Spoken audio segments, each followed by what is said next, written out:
On the morning of February The bank robbery that changed American policing forever. 28th, 1997, a fleet of news helicopters rushed to a bank in an otherwise quiet neighborhood of northern Los Angeles. They pointed their cameras toward the parking lot below, broadcasting live to millions of people. Unreal. Heavily armed men firing away with no apparent fear or care for human life. On the ground, a routine bank heist was turning into one of the most violent shootouts in American history. Two bank robbers were engaged in heavy gunfire against hundreds of LAPD officers. They were outnumbered badly, but they were not outgunned. The bank robbers came armed with multiple fully automatic rifles, thousands of high-caliber rounds, and enough body armor to render the LAPD's weapons virtually useless. That morning, they turned Los Angeles into a war zone, altering the course of American policing forever.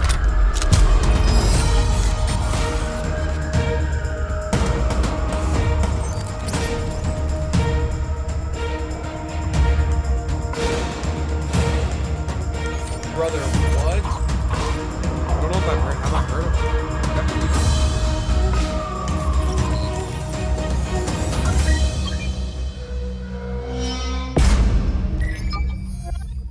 Larry Phillips Jr. came from a long line of criminals. His grandfather robbed trains, his father robbed graves, and in the years to come, he would become one of the most infamous bank robbers in American history. Crazy. But his criminal career didn't start with high-profile heists. In 1984, after dropping out of high school, Larry began training to become a bodybuilder at Gold's Gym in Pasadena. But he quickly realized he didn't have the genetics to compete at the highest level and began looking for a new path. To look the part of a successful businessman, Larry tried to steal some suits, but he was arrested. Once out of jail, he earned a living as a real estate agent, but he couldn't resist easy money. So occasionally, he ran small property scams to defraud his clients. But the real turning point in his criminal career likely happened back at Gold's Gym, where presumably he met his partner in crime. Emil Matasoranu immigrated from Romania to Los Angeles in 1976. Born with a rare heart condition, exercising was practically impossible, and by high school he weighed 350 pounds. The relentless bullying made him bitter, withdrawn, and angry. But in 1989, Emil set out to lose some weight and signed up to Gold's Gym in Pasadena, the same gym where Larry trained.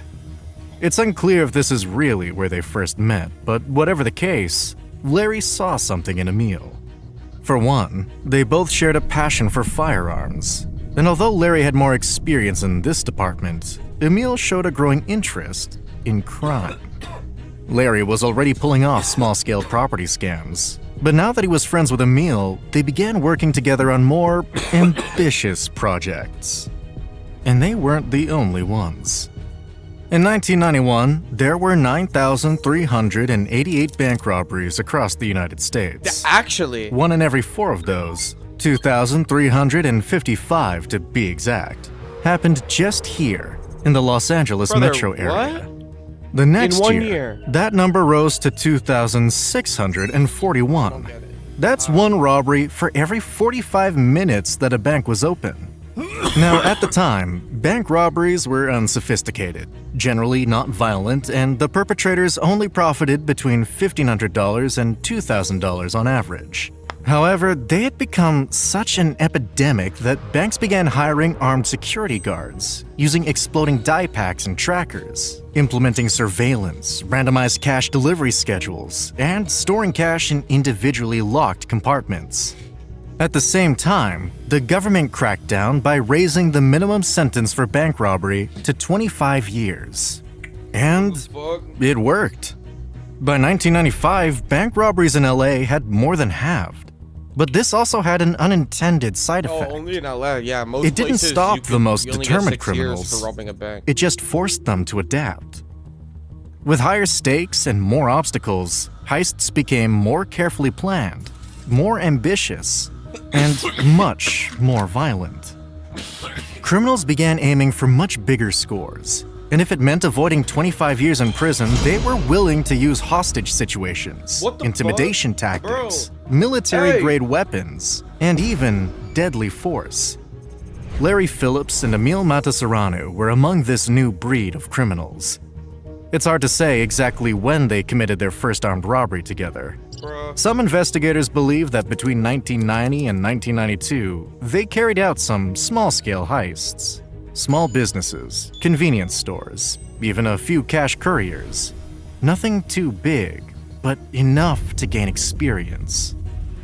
When you're starting a business, it's no different. You need to start somewhere, gain experience, build No. credibility. Don't do it. That's where Odoo comes in. And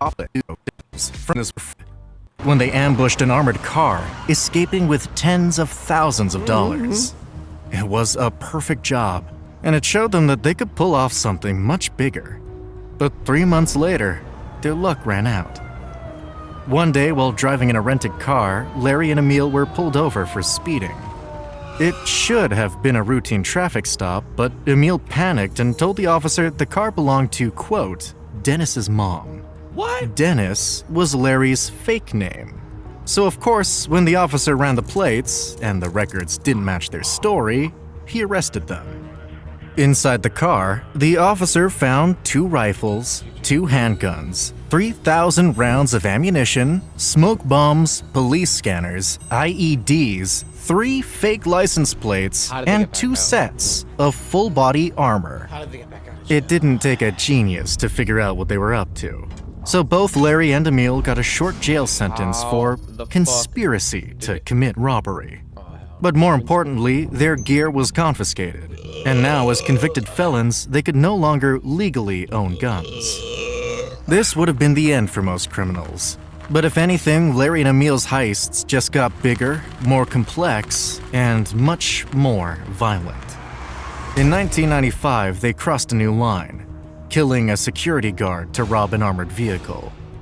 By 1996, they had all but perfected the military-style robbery, robbing 2 Bank of America branches with overwhelming firepower, in and out within minutes, walking away with hundreds of thousands of dollars. Now, they were ready for the biggest, but ultimately, most disastrous job of their careers. By 1997, Larry and Emil had nailed down their next target, the Bank of America branch on Laurel Canyon Boulevard, the largest in North Hollywood. The location was perfect. The bank sat right beside a highway, with parking lots on both sides giving them options for a getaway.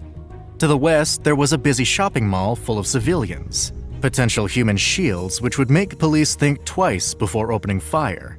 And to the east, there was a quiet residential neighborhood thought with this through. streets that could serve as escape routes. To prepare, they collected over 3,000 rounds of ammunition and enough weapons to outfit a small army.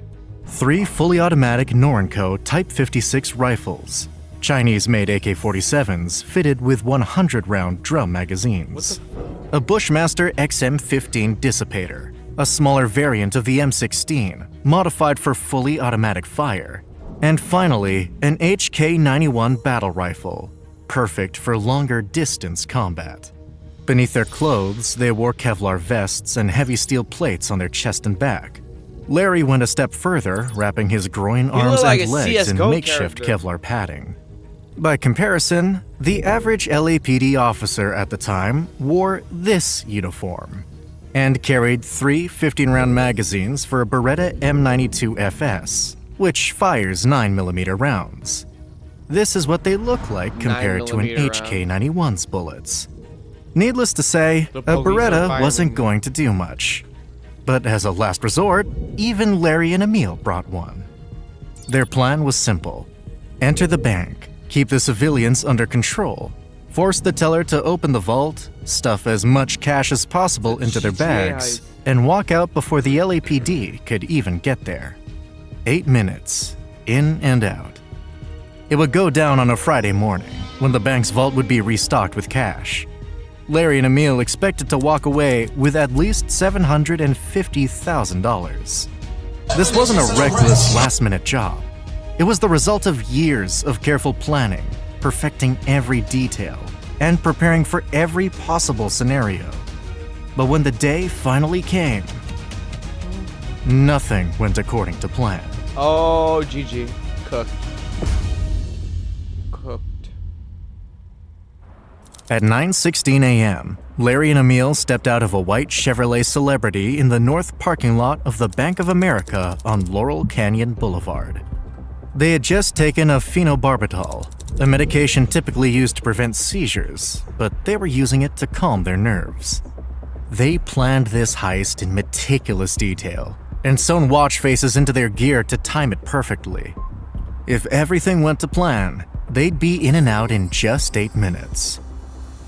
However, just as they were reaching the front door, Larry spotted a patrol car driving past Laurel Canyon. He wasn't sure if the officers had seen him, so he continued with their plan. We got a 211 in progress at Bank of America, Laurel Canyon. 2 armed suspects, full tactical gear. While the LAPD made their way to the scene, Larry grabbed a man using an ATM inside the bank, threw him to the floor, and fired into the ceiling. At the same time, Emil shot the lock off the teller's security door and shoved the assistant manager towards the vault. But that's when he ran into an issue. Instead of a single massive vault, the bank had many individual lockboxes, each needing its own separate key. Baz? And to make things worse, the cash delivery they thought was scheduled every Friday morning had been randomized to increase security. This would make the heist slower and much less profitable. 3 minutes in, Larry left Emil in the vault and stepped outside the bank. If those cops had seen him coming in, they could be in trouble. When he looked south, he saw them, waiting in the mall across the street. The LAPD was already on their way. This was going to get ugly. 8 minutes in, Emil had managed to stuff his duffel bag with $303,305. This feels like me in the casino heist.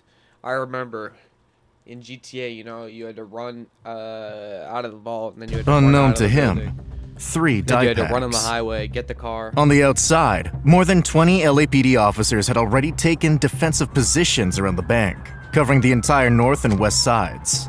That's when Larry stepped outside again, raised his AK-47, and opened fire. Brother. All of a sudden, Is this on a GoPro? violent gunfight had erupted in the middle of a busy road.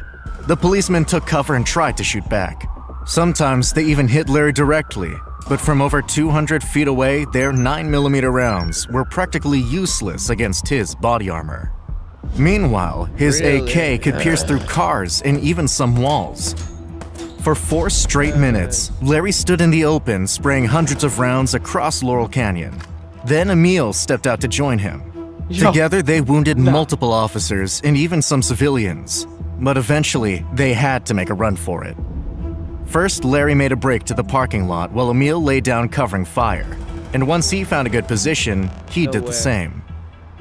However, moments after Emil stepped outside the bank, the 3 die packs hidden inside his duffel bag exploded. And just as he was nearing the parking lot, an officer managed to graze him with a bullet just above the eye. At this point, 6 news helicopters were hovering above the bank. One of them captured Emil touching his head and leaving a bloody print on the hood of a car. When he told Larry about the die packs, Larry assumed that the money had been stained, and in a snap decision, he left the bag behind. In reality, since the cash was still wrapped in plastic, most of it was fine. Oh, but either you way, idiot! this heist wasn't about money anymore. It was about survival. It is unclear why Larry and Emil did not attempt to drive away at this point. They may have thought their escape routes were blocked, or they may have just chosen to this fight is on until the GoPro. end. But for the next 20 minutes, while Emil recovered from his wound, Larry was in a gunfight against hundreds of LAPD officers, all on his own. During this, he was hit at least 3 more times, including once in the side of his torso, where there was a gap in his body armor. And yet, Larry kept on fighting. He was probably too high on adrenaline and phenobarbital to notice. What's that? Eventually, Larry ran out of ammunition for his AK, so he ran to their car, picked up the HK-91, and resumed the shooting. While he was close to Emil, Larry tried to tell him something, but he was interrupted by a direct shot to his left arm. Frustrated, Larry started firing at a news helicopter, recording him from afar. But thankfully, he missed every shot. The injury had left him unable to hold his rifle properly. Now he had to rest it on his forearm, which ruined his aim. The situation was already bad, but to make it worse, their car now had 2 flat tires from all the shooting. Despite this, Emil started driving off slowly, shooting officers through the window while Larry followed him on the ground. While this was happening, Larry's body armor blocked 3 more shots, but one bullet did strike the front of his HK-91's magazine well, denting it and jamming it beyond repair. When Larry tried to reload, the magazine was stuck. This was the moment that sealed Larry's fate. No way. Now he had to discard the HK-91 and switch to the third AK-47 he had brought. Brother, what? But because it was illegally modified, this weapon was malfunctioning after every few shots. No way. In order to fix it, Larry had to remove and reinsert the magazine every time. Emil was now desperate to escape. He opened the passenger door for Larry to get inside, but for some reason he refused. Larry slammed the door shut and kept using the car for cover while Emil drove beside him. Eventually, they reached the north parking lot's exit and turned into the residential neighborhood east of the bank. Here, there was an abandoned police cruiser and semi-truck, where Larry took cover. Emil stayed on the road, driving slowly and expecting Larry to hop into the car soon, but he had moved to the other side of the truck. Neither one of them could see where the other was. When an officer fired at Emil, he sped toward the front of the semi-truck and didn't find Larry. He had returned to the back, expecting Emil to be there still. But no. Some officers were already inside the neighborhood, and Emil had to speed forward in order to avoid them.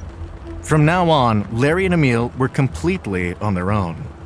At this point, Larry was caught between a semi-truck, a tall wooden fence, and 2 groups of police officers, with only a faulty AK-47 and a Beretta M92 FS strapped to his left shoulder. As he kept exchanging fire with police, he was shot twice in the back.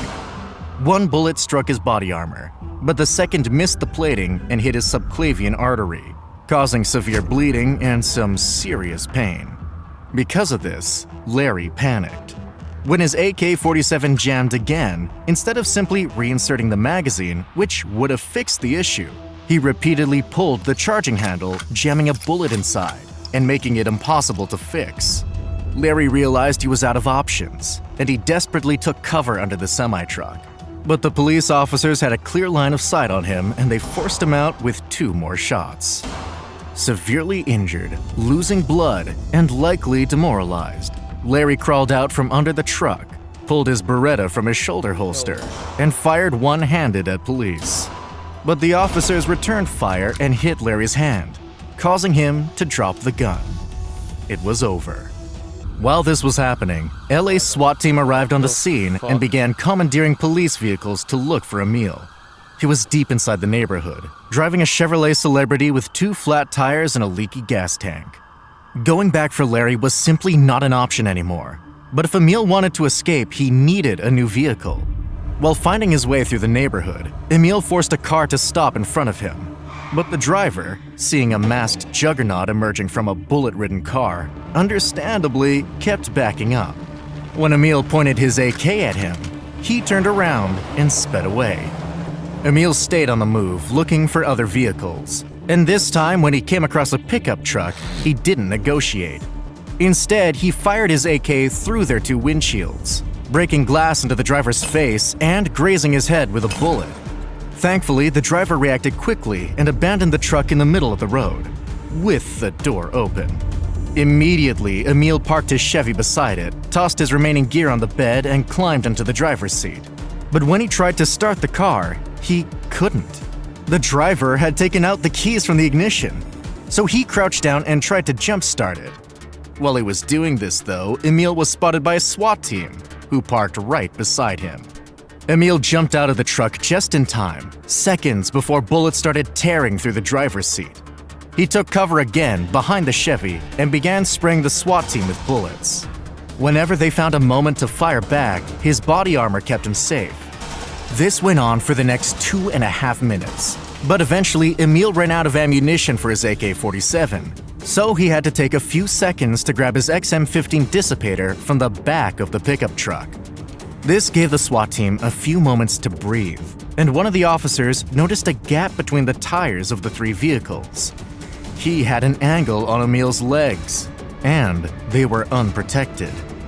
When Emil started firing again, the officer laid down on the ground and took a precise shot, hitting Emil in the calf. Then he took another one, and another one.